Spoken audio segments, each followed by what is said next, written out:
It was 11 p.m. on a Tuesday when the pounding started. Not the authoritative knock of the police, but the frantic, desperate rhythm of small fists against wood.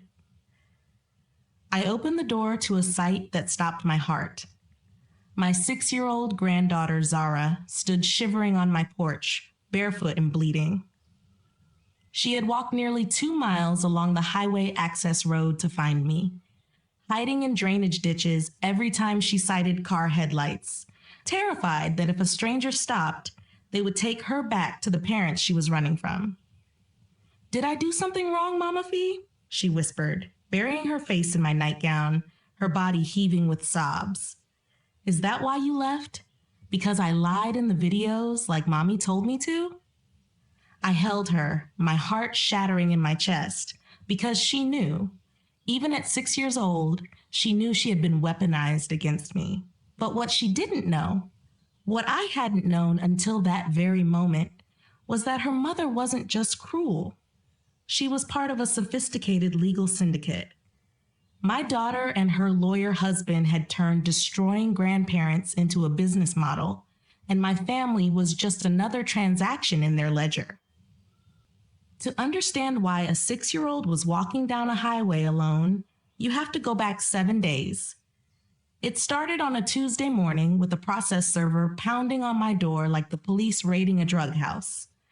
I opened the door, confused, and still holding a dish towel from washing breakfast plates. And before I could even ask the man what he wanted, he shoved a thick stack of papers into my chest. "Felicia Raines?" he asked, though he didn't wait for an answer. "You've been served."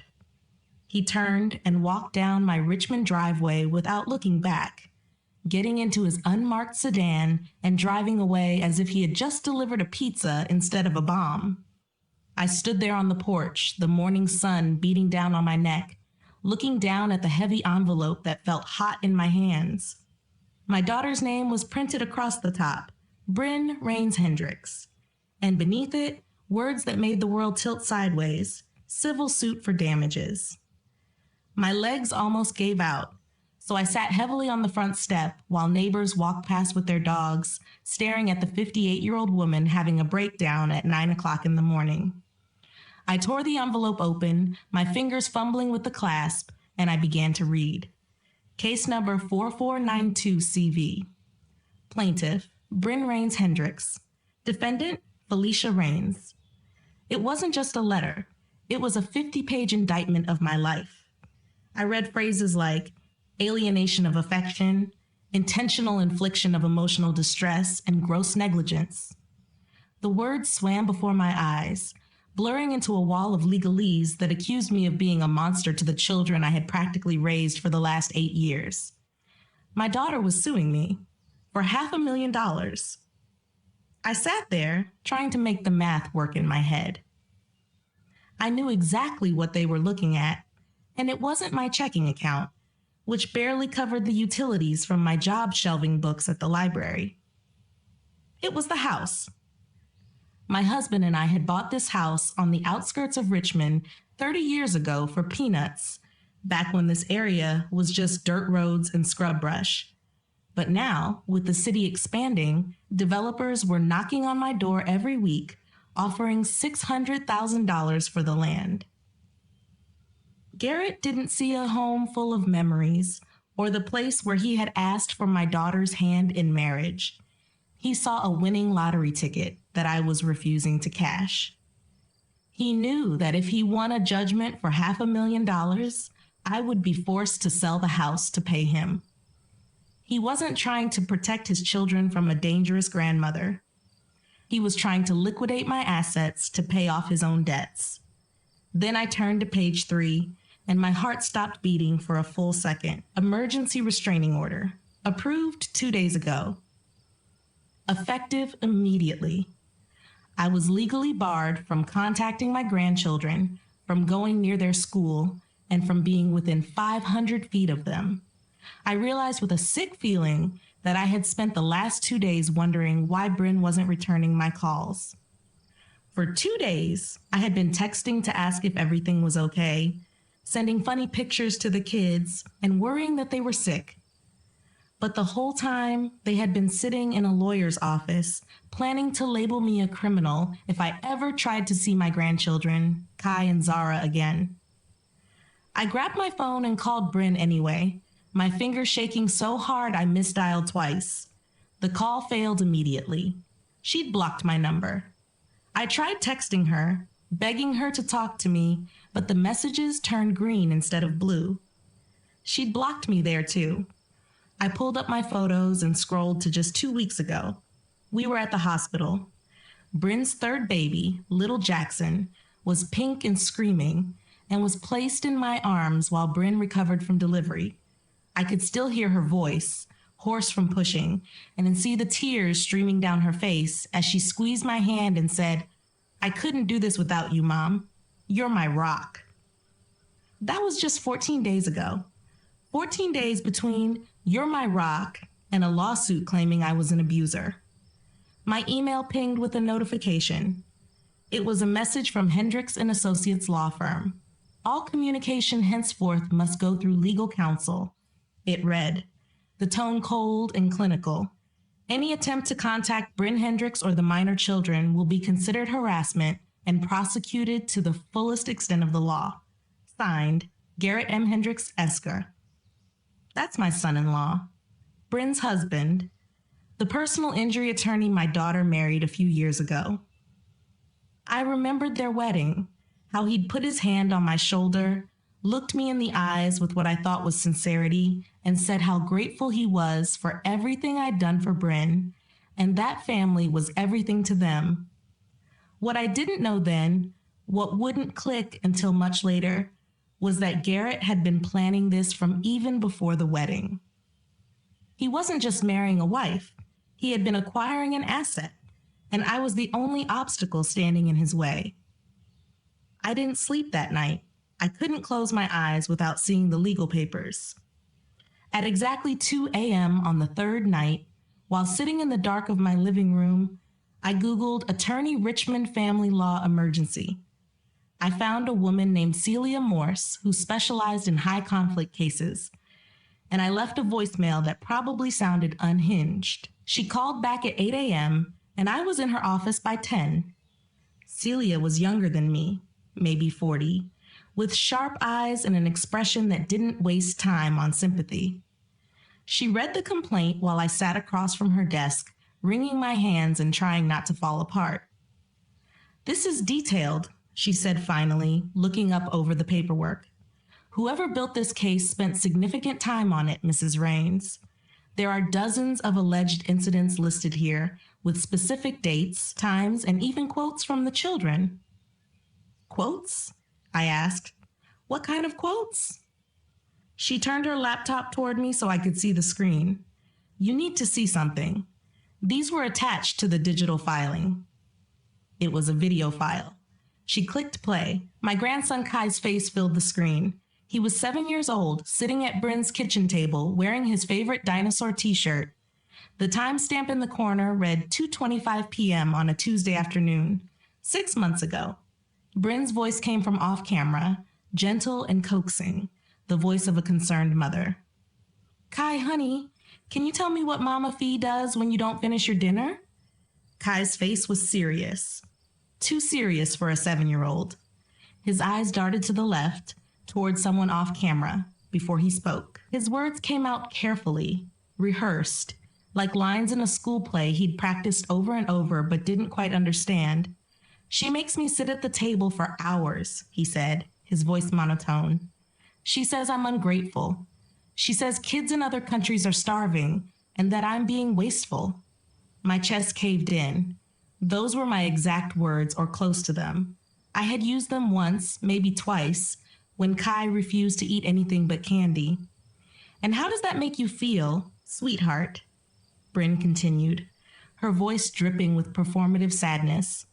There was another glance off camera as if he was checking to see if he was doing it right. Then Kai answered, "Scared and sad, like I'm a bad kid." The video stopped. I couldn't breathe.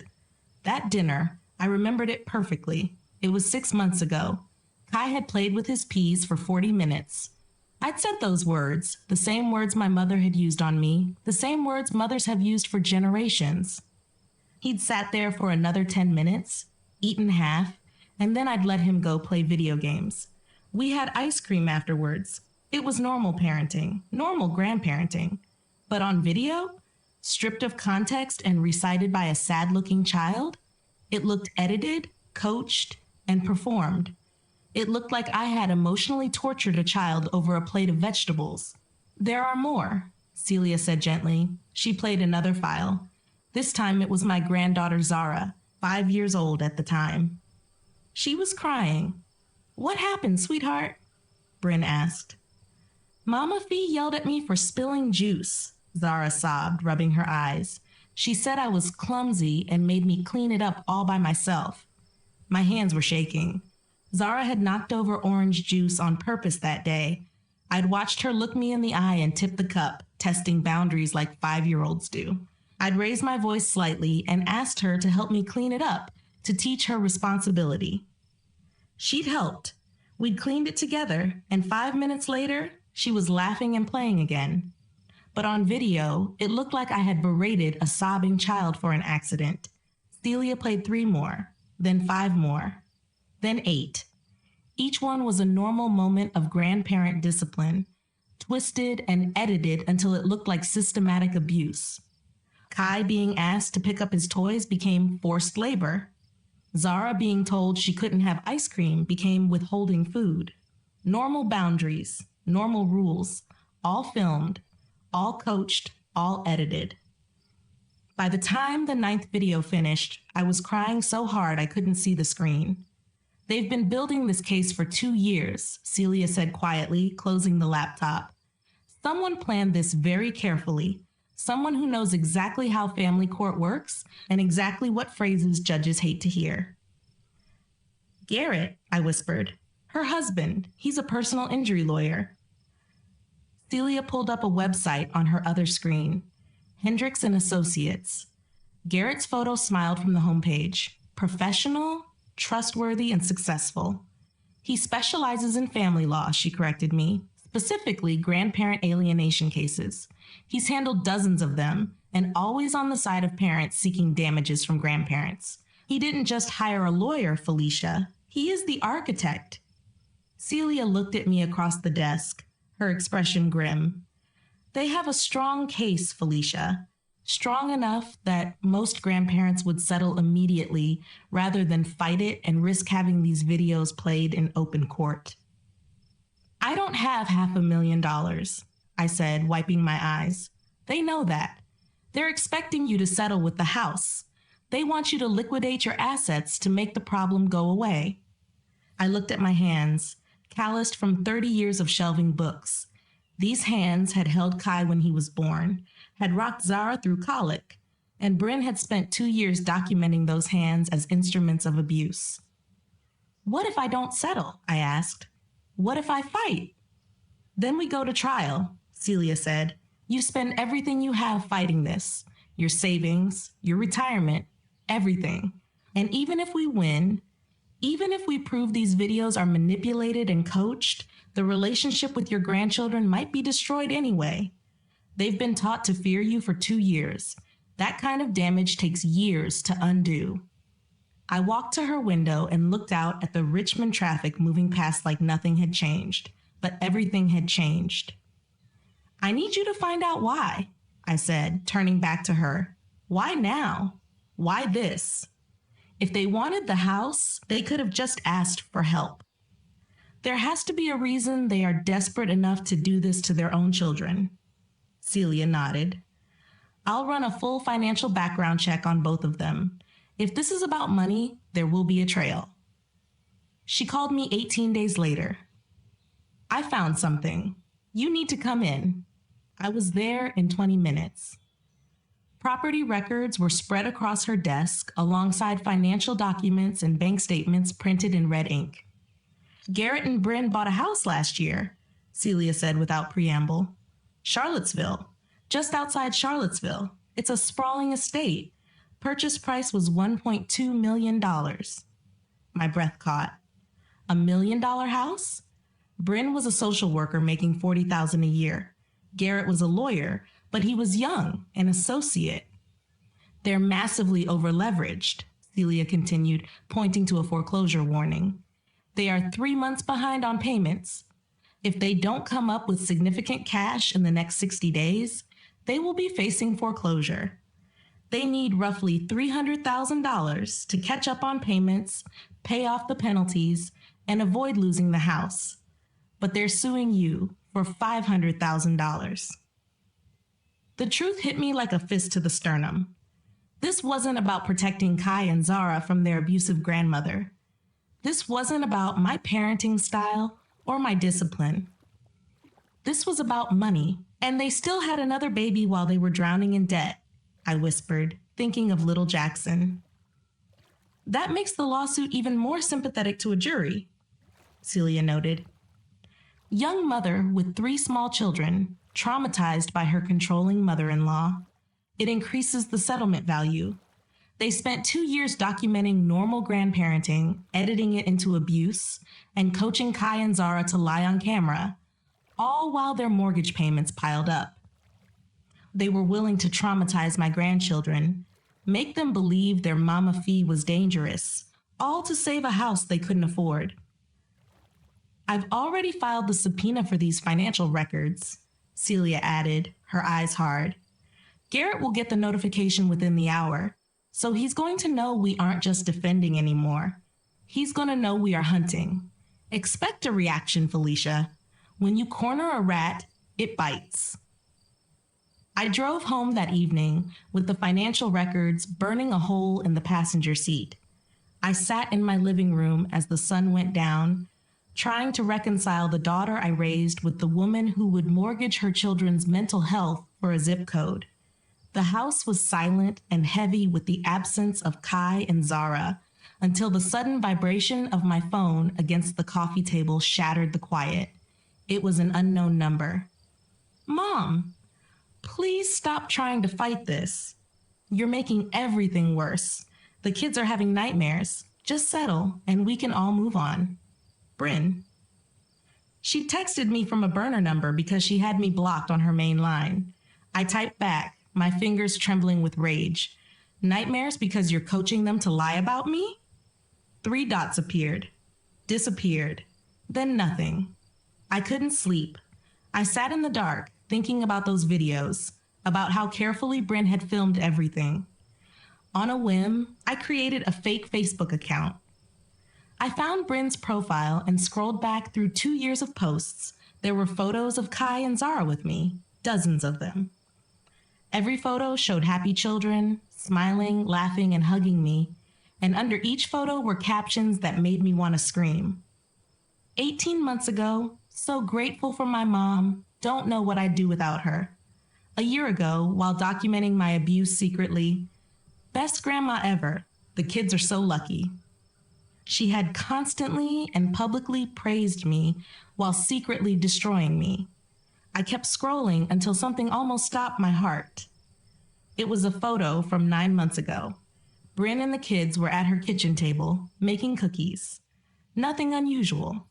But in the background, slightly out of focus, Bryn's laptop was visible on the counter. I zoomed in.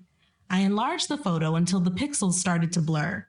I wasn't looking at the kids. I was looking at the laptop screen in the background. Attached to the side of the monitor was a bright yellow sticky note, written in thick black Sharpie, Garrett's handwriting. He always wrote notes to himself whenever he was strategizing. It was blurry, but legible. Goal, 50 incidents equals $300. Currently at 38 incidents. My hands suddenly started shaking uncontrollably. It wasn't a reminder. It was a quota. They were treating my destruction like a sales target. I took screenshots of everything, every praise-filled caption, every photo of happy grandchildren, and the laptop screenshot showing their quota. I sent them all to Celia. She called back within 10 minutes, her voice sharp with fury. This is smoking gun evidence, Felicia. This proves premeditation, conspiracy, and fraud. We're not just defending anymore. We're going on offense. We countersue. Do it, I said. Sue them. Expose them. Celia filed the countersuit 3 days later. We were suing Bryn and Garrett for malicious prosecution, fraud, conspiracy, abuse of process, and intentional infliction of emotional distress. The countersuit hit them like a bomb. Celia got a furious call from Garrett's law firm within 2 hours, threatening to add charges of harassment and stalking. But Celia was unfazed.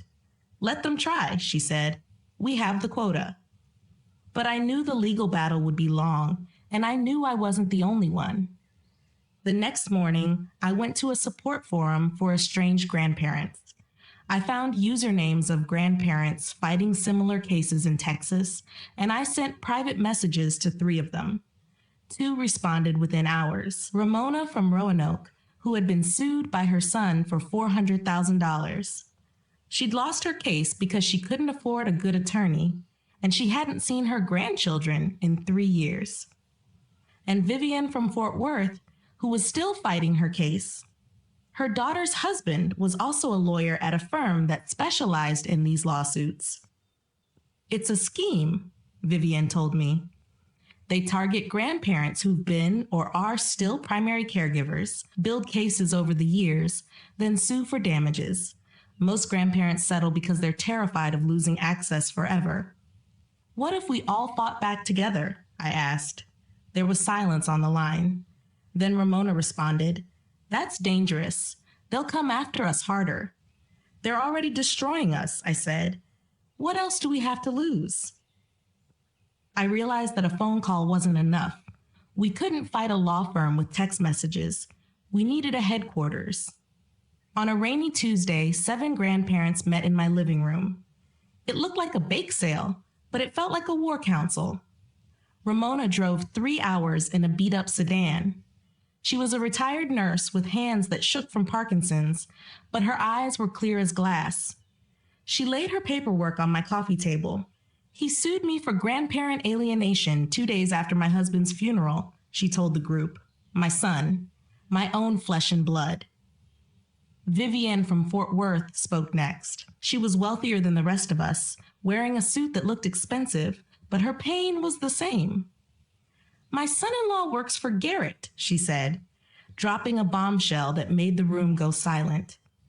"He's a junior partner. I found a file in his home office labeled the Raines Protocol." "The Raines Protocol?" I asked, my blood running cold. "It's a template," Vivian explained, pulling a photocopy from her purse. "It's a step-by-step guide on how to provoke a grandmother into an emotional reaction, record it, and edit it to look like instability. They aren't just suing you, Felicia. They are using you as the test case for a new legal product they want to sell to other greedy children." But seeing the file wasn't enough for me. I needed to see more. I needed to see the wreckage, the full picture.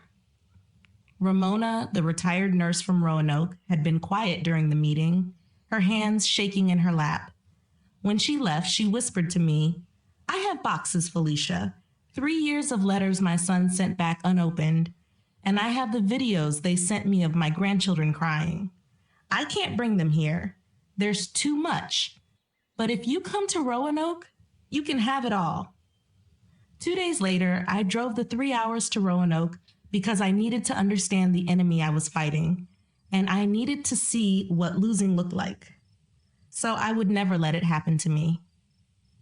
Ramona lived in a small, neat bungalow in the Blue Ridge Mountains. When I walked in, the air smelled of lavender and stale grief. The living room was a shrine. There were photos of her grandchildren on every surface, the mantle, the side tables, and the walls. But they were all old photos, toddlers and babies. There were no school portraits and no graduation photos. The visual record of her family stopped abruptly 3 years ago, frozen in time like a clock in a haunted house.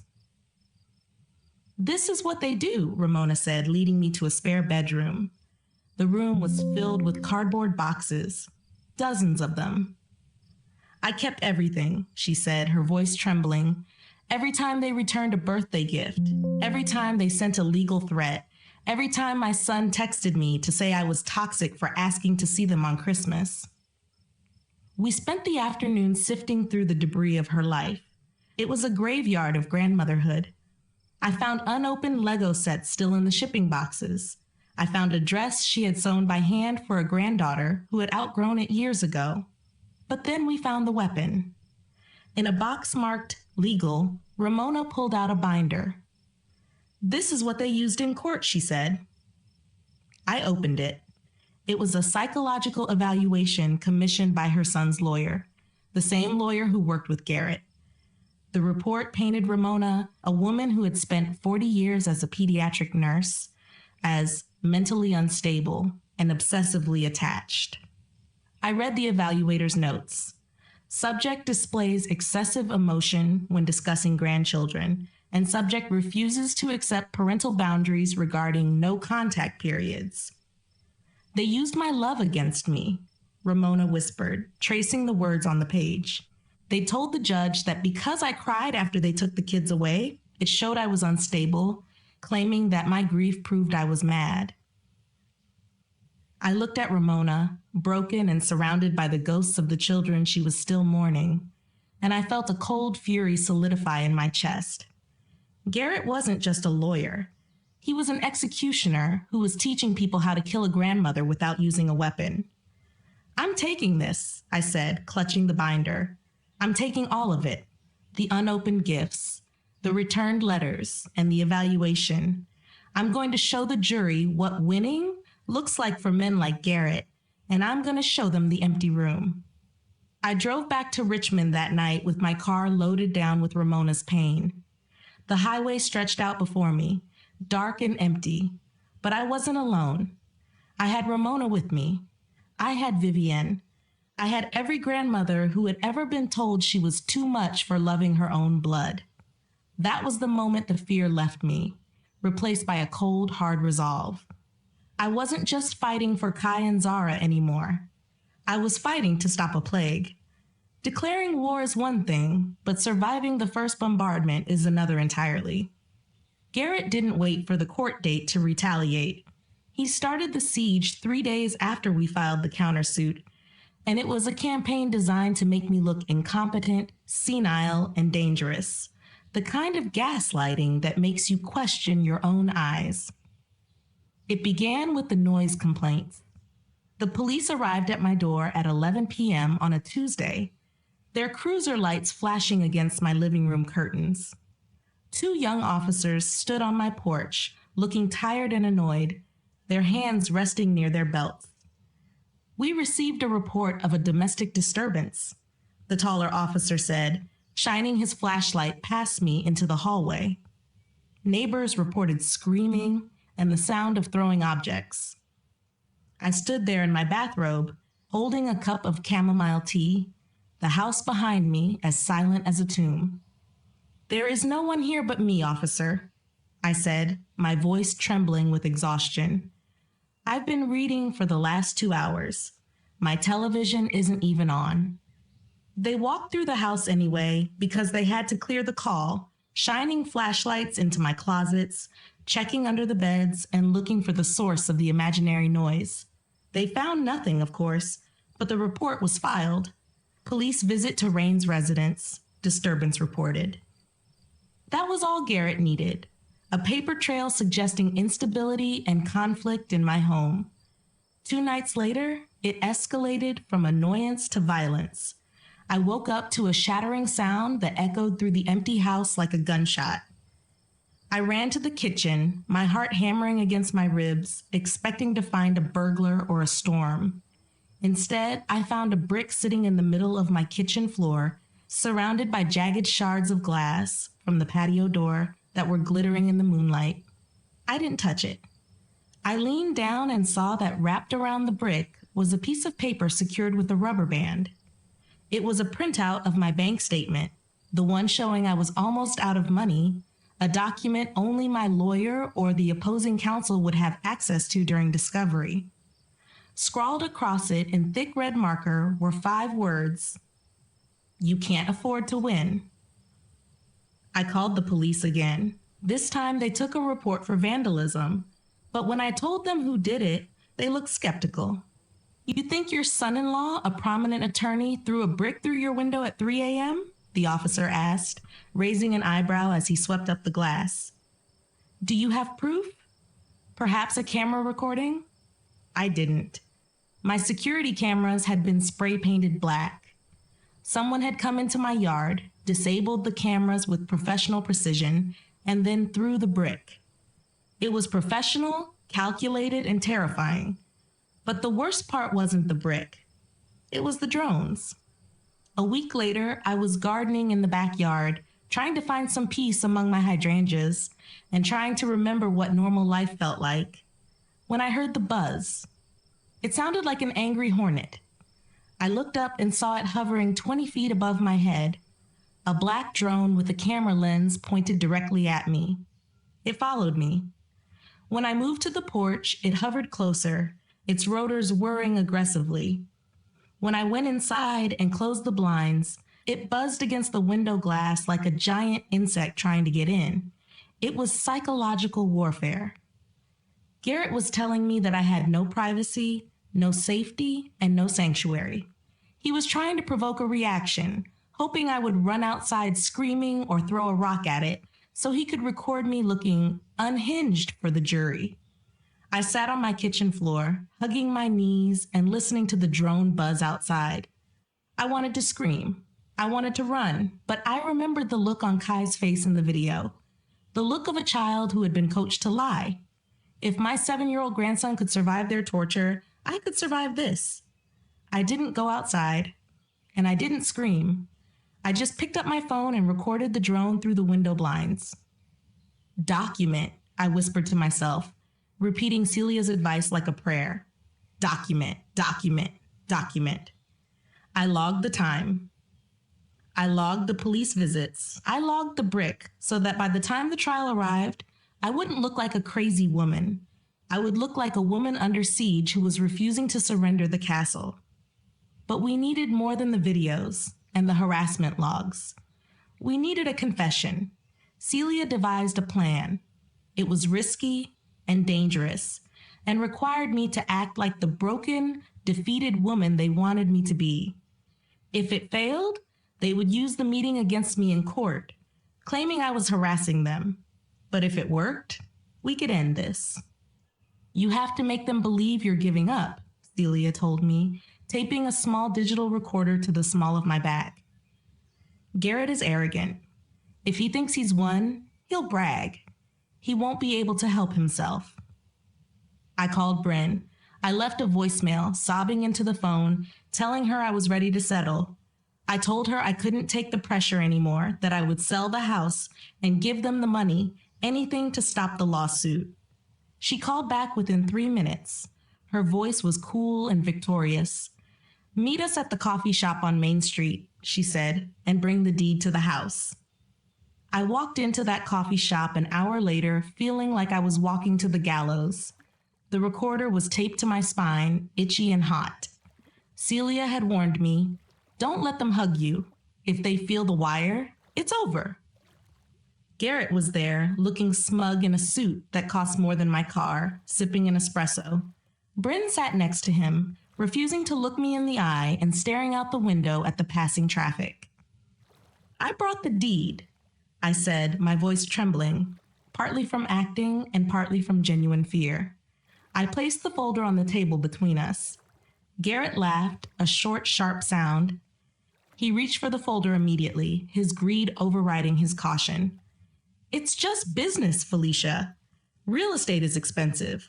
Kids are expensive. You're sitting on a gold mine, and you're too old to need it. I just want to see my grandchildren, I whispered.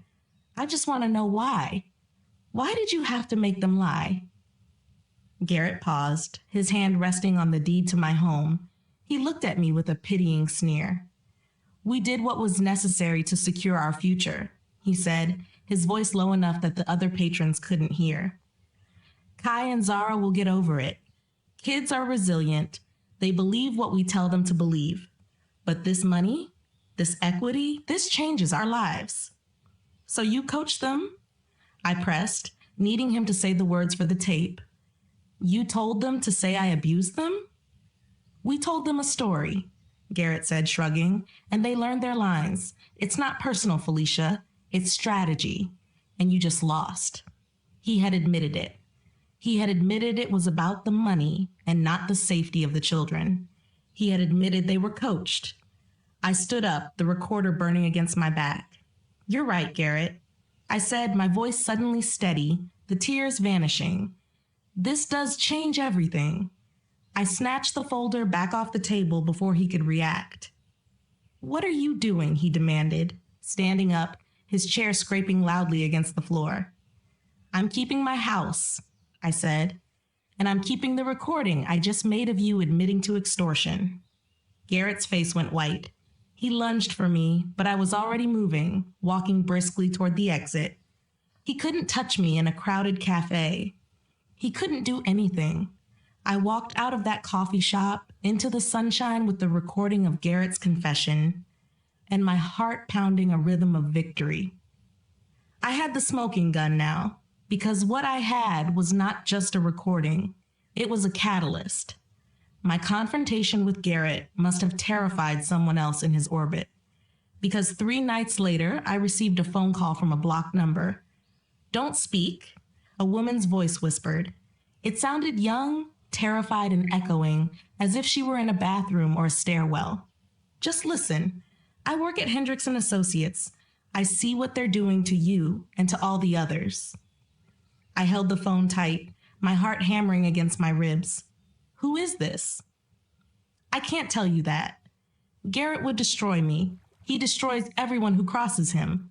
But I can't sleep anymore. I see the photos of your grandkids on his desk, and he laughs about them. He laughs about how easy it was to make the little boy lie. Help me," I begged. "Please. If you know the truth, help me." "I copied the hard drive," she whispered. "Before they started the purge, after you filed the countersuit, Garrett ordered us to delete the playbook folders, but I made a copy. Where can I meet you?" "The parking garage at the medical center, level 4, the blue pillar, by midnight. Come alone. If I see a lawyer, I will drive away." The line went dead. I drove to the medical center at 11:30 p.m. The concrete structure was cold and shadowed, the fluorescent lights humming with an eerie buzz. I parked on level 4 and waited, with my doors locked and my eyes scanning the mirrors. At exactly midnight, a gray coupe pulled up next to me.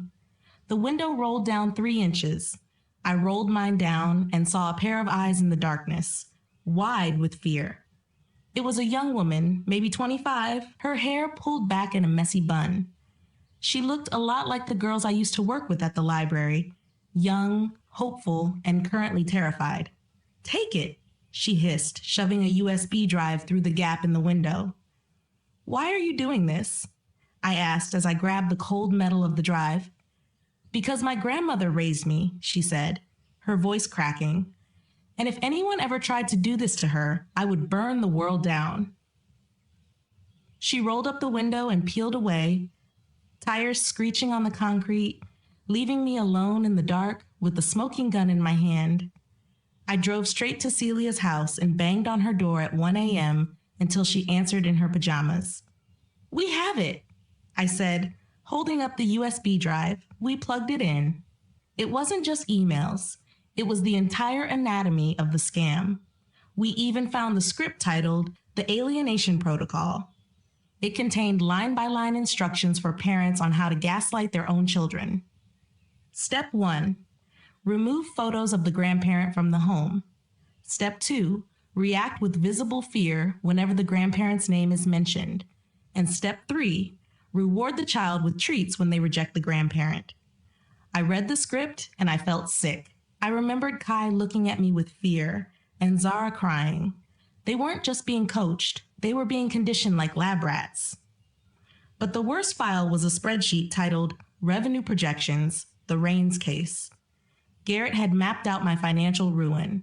Month 1, legal fees will drain savings. Month 3, forced liquidation of my 401k. And by month 6, forced sale of primary residence. Target acquisition, $450,000 net. He had calculated the date I would become homeless and had circled it in red. Celia looked at me, her face pale in the glow of the monitor. "This isn't a lawsuit, Felicia.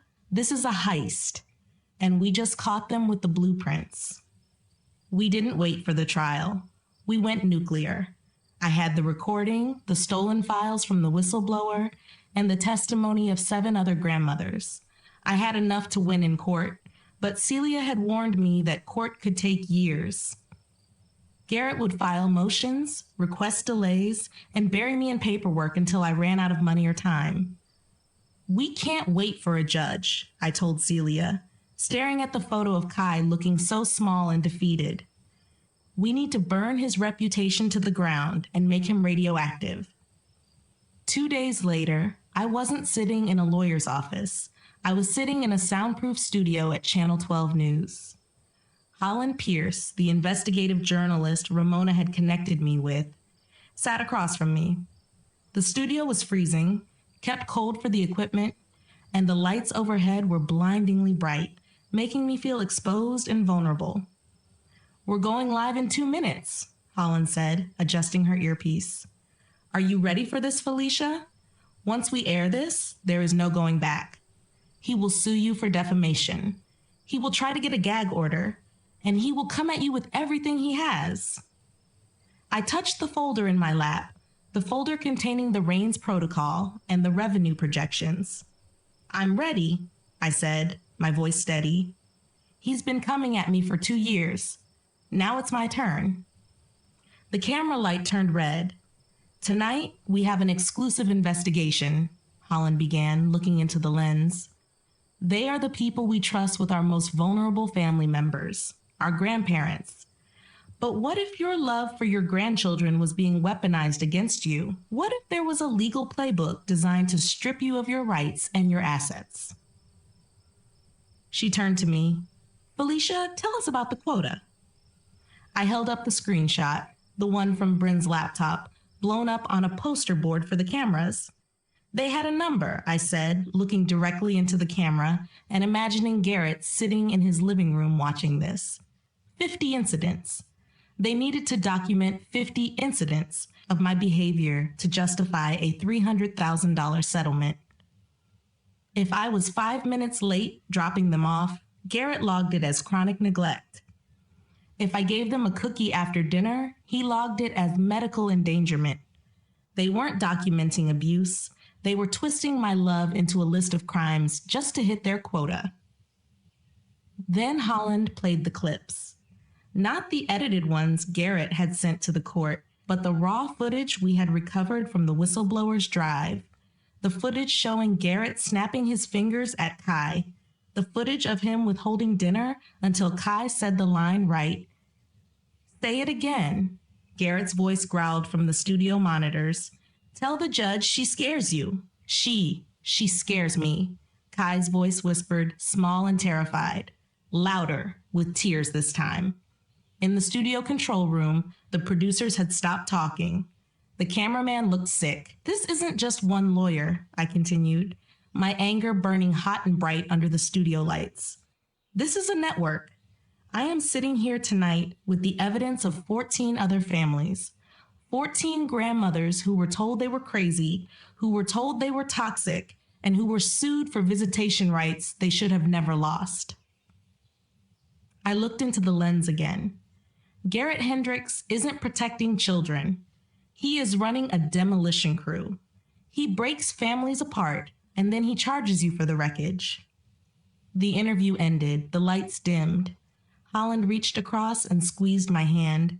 "You just started a fire, Felicia." She was right. I drove home that night with my phone turned off, terrified of what I would find.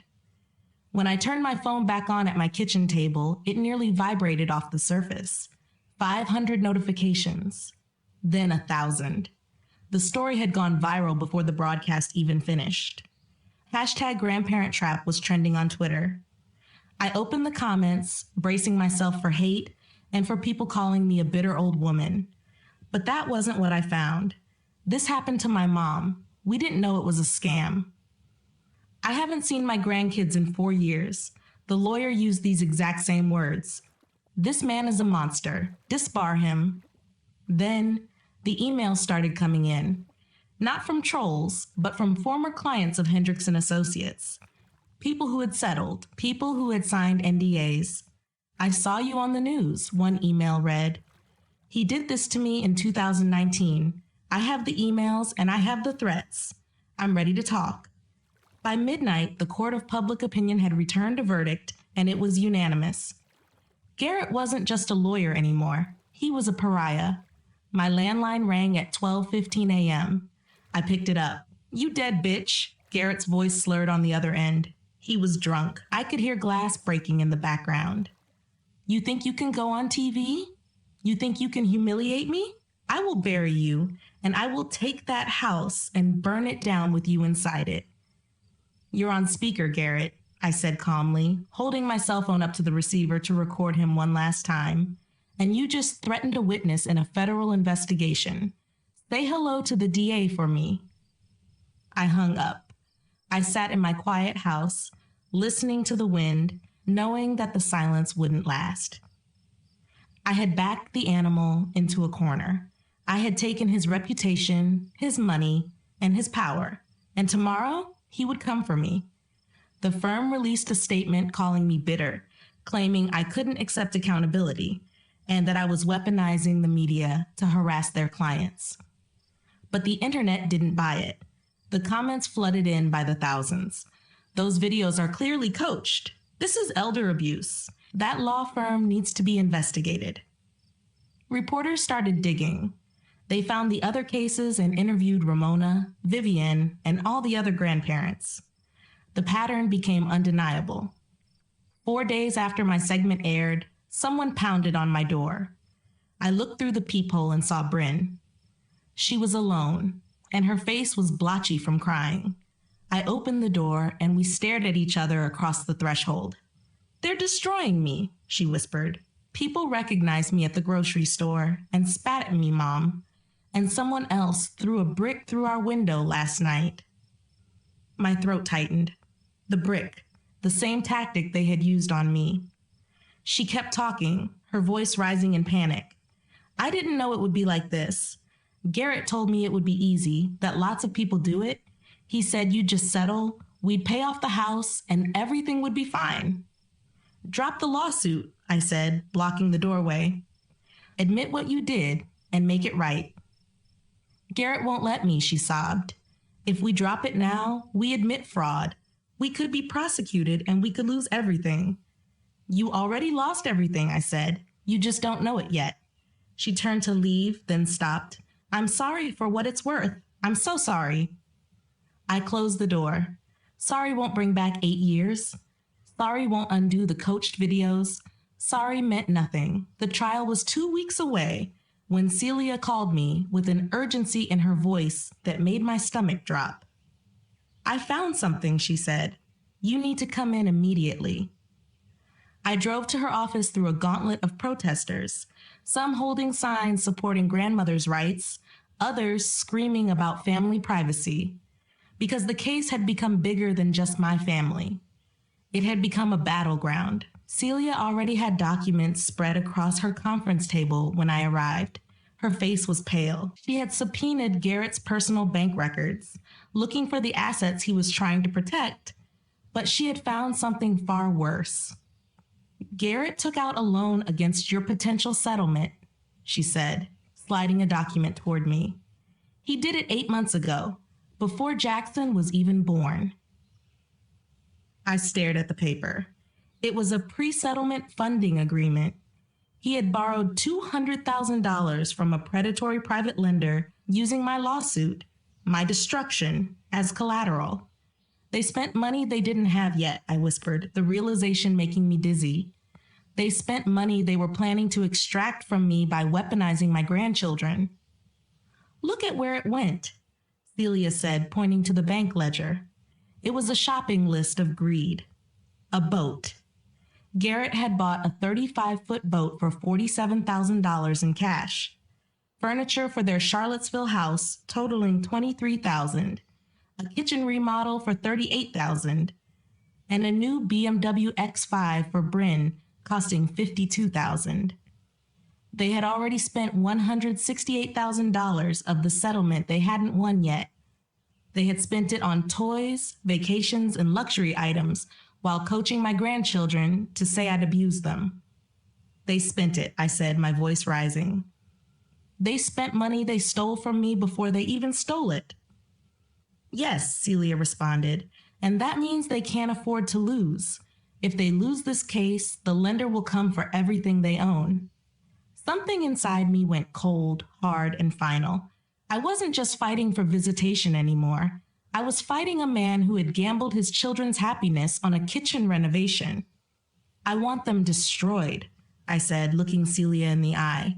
Legally, financially, and publicly. I want everyone to know exactly what they did. Celia's phone rang. It was an unknown number. She answered it, listened for a moment, and then put it on speaker. This is Detective Martinez with the Charlottesville Police Department, a voice said.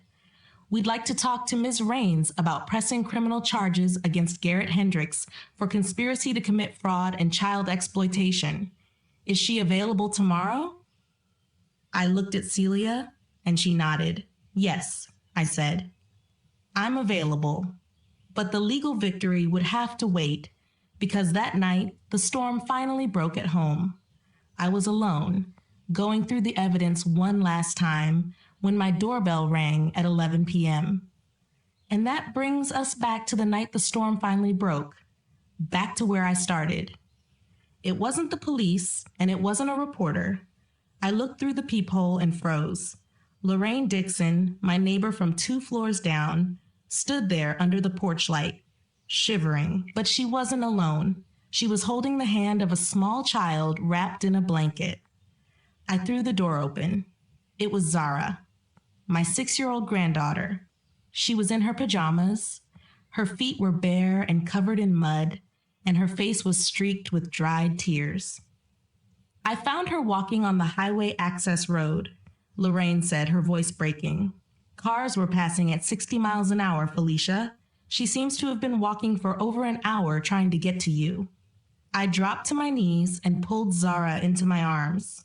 She was freezing, her small body trembling against mine like a trapped bird. Her feet were cut and bleeding from the pavement, little rocks embedded in her skin. Why did you leave me, Mama Fee? She whispered between sobs, clutching my neck. Did I do something wrong? Is it because I lied in those videos like Mommy told me to? My vision blurred with tears. She knew. Only 6 years old, and she knew she had been part of a lie. Why did you run away, sweetheart? I asked, stroking her hair. Her answer destroyed me.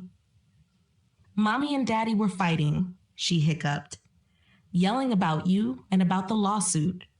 Daddy was drunk, and he threw a plate that shattered against the wall. Mommy was crying and screaming that they were going to lose everything because of you, and Kai was in his room with his hands over his ears, rocking back and forth. She looked up at me with those 6-year-old eyes, wide with trauma. I was scared. I wanted my Mama Fee. I don't understand why you left us. I never left, I promised her, holding her tighter. I was trying to come back. I never stopped trying. I had called 911, but the dispatcher told me the officers were 10 minutes out. 10 minutes is a lifetime when you are holding a traumatized child. Suddenly, headlights swept across my living room window, blindingly bright. Tires screeched on the asphalt, and a car door slammed with a violence that shook the frame of the house. It wasn't the police. Hide, I whispered to Zara, pushing her behind the sofa. Stay down and cover your ears. Pounding started on the door. Not a knock, an assault. The wood groaned under the force of a fist, and then a body throwing itself against the panels. Open the damn door, Felicia, Garrett's voice roared, slurring and unrecognizable with rage.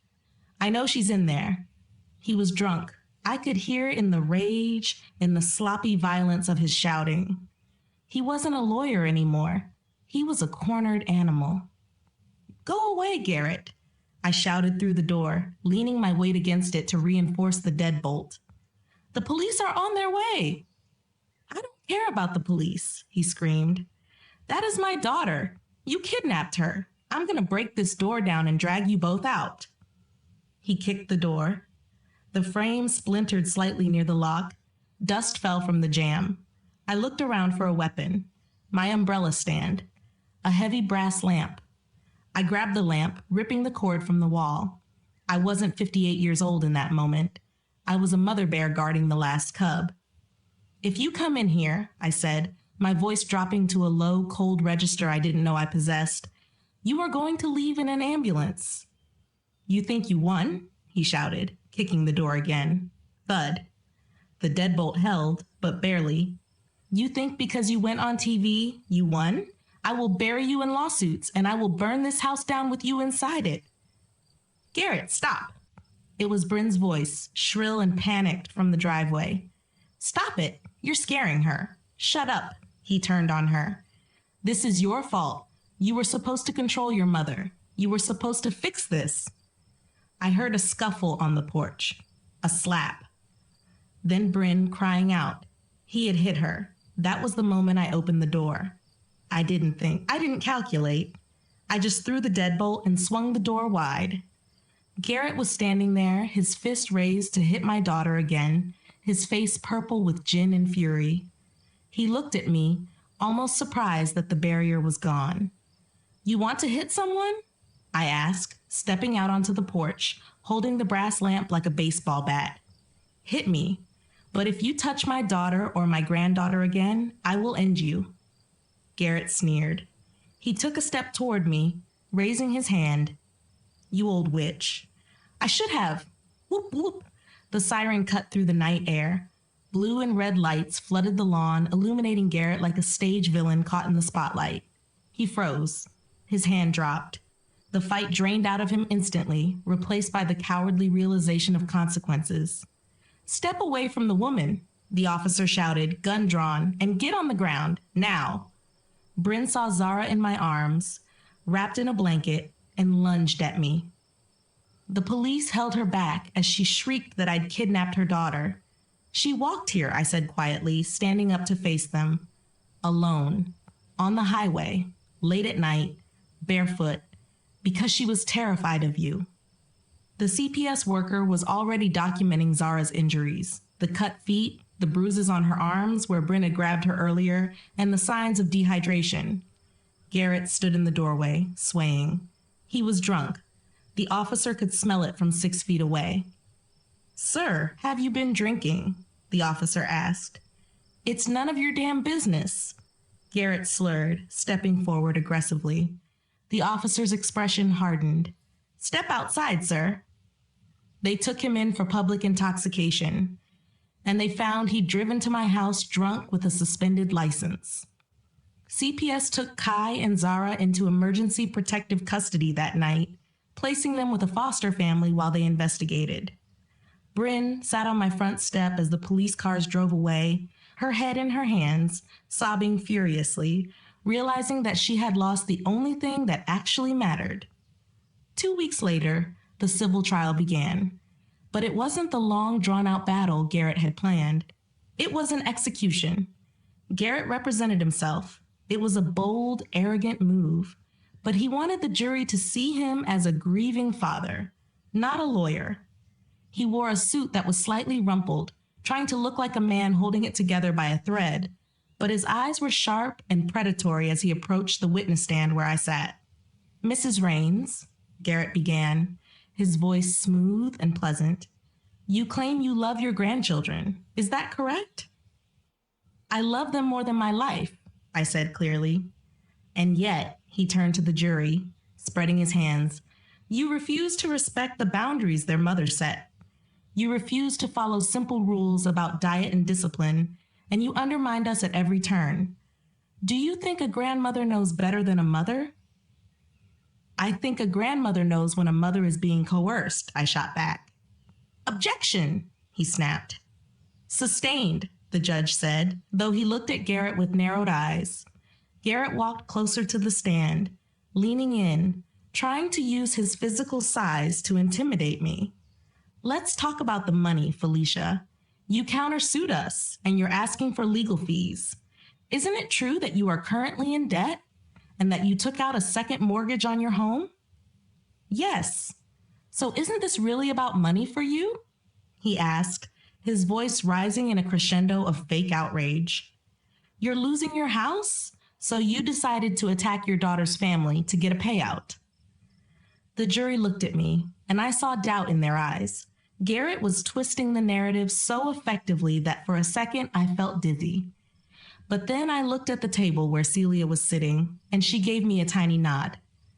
"No, Garrett," I said, my voice steadying. "I took out a mortgage to pay you." The courtroom went silent. Garrett froze.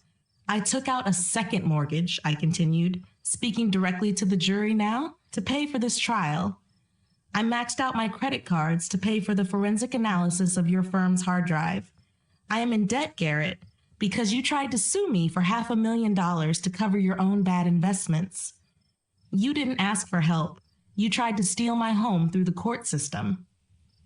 "Objection," Garrett shouted, his face turning red. "That's irrelevant."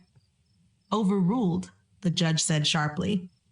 I didn't stop. "You sued me because you bought a house you couldn't afford, and you decided my life savings was your piggy bank. You coached my grandson to lie.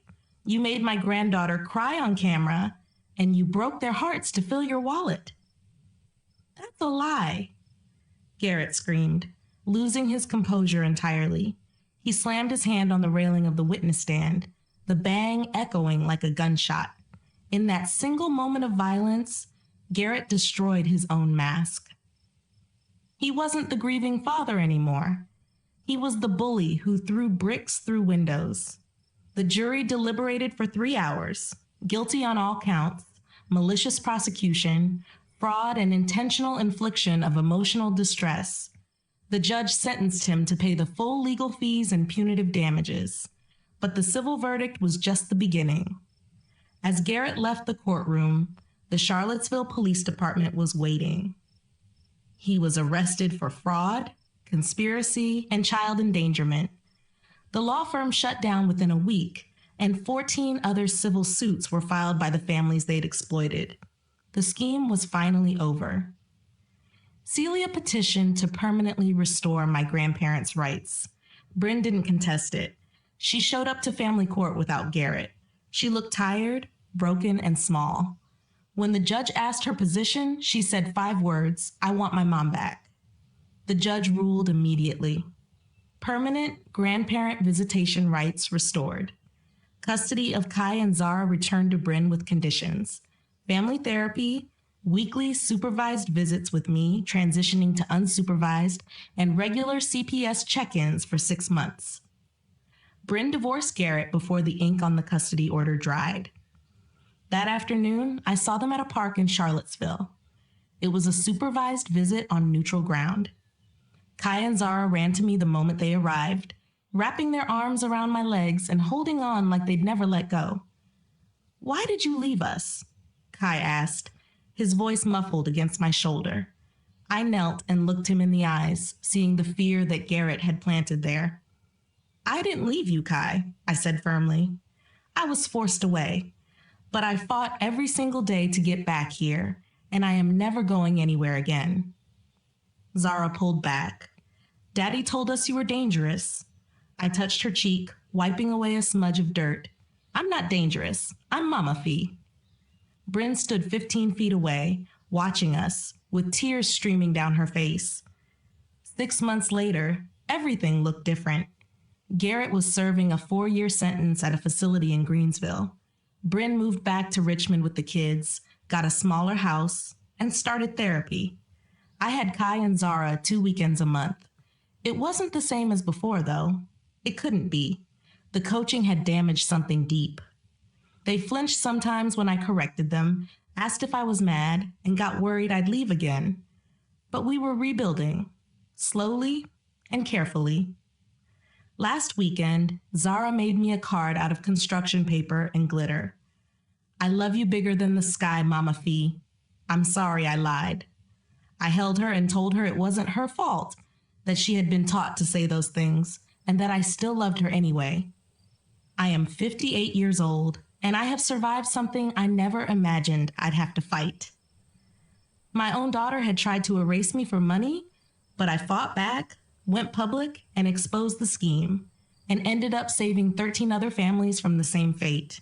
Was it revenge? Maybe. But it felt more like survival, like refusing to disappear. like teaching my grandchildren something more important than any bedtime story, that love fights back. And sometimes, the strongest thing you can do is refuse to be erased. You've made it to the end. You walked through the fire with Felicia. But I have to be honest, it breaks my heart when I see people listen to these stories, feel these heavy emotions, and then just walk away. No subscription, no support, just silence. It feels like I'm pouring my soul into a void, working days and nights to bring these voices to life, only to be met with ghost viewers. Please, don't be another ghost. If this story kept you company, don't just take it and leave. You owe it to the story to leave a mark. A subscribe, a super thanks, or even just commenting your city. Tell me where in the world you are listening from. Let me know exactly where my voice is traveling so I know I'm not alone in this. And if you aren't ready to leave yet, don't. There are 2 more real-life journeys right here on your screen. Pick one. Stay with me a little longer. Don't let the silence win. Until next time.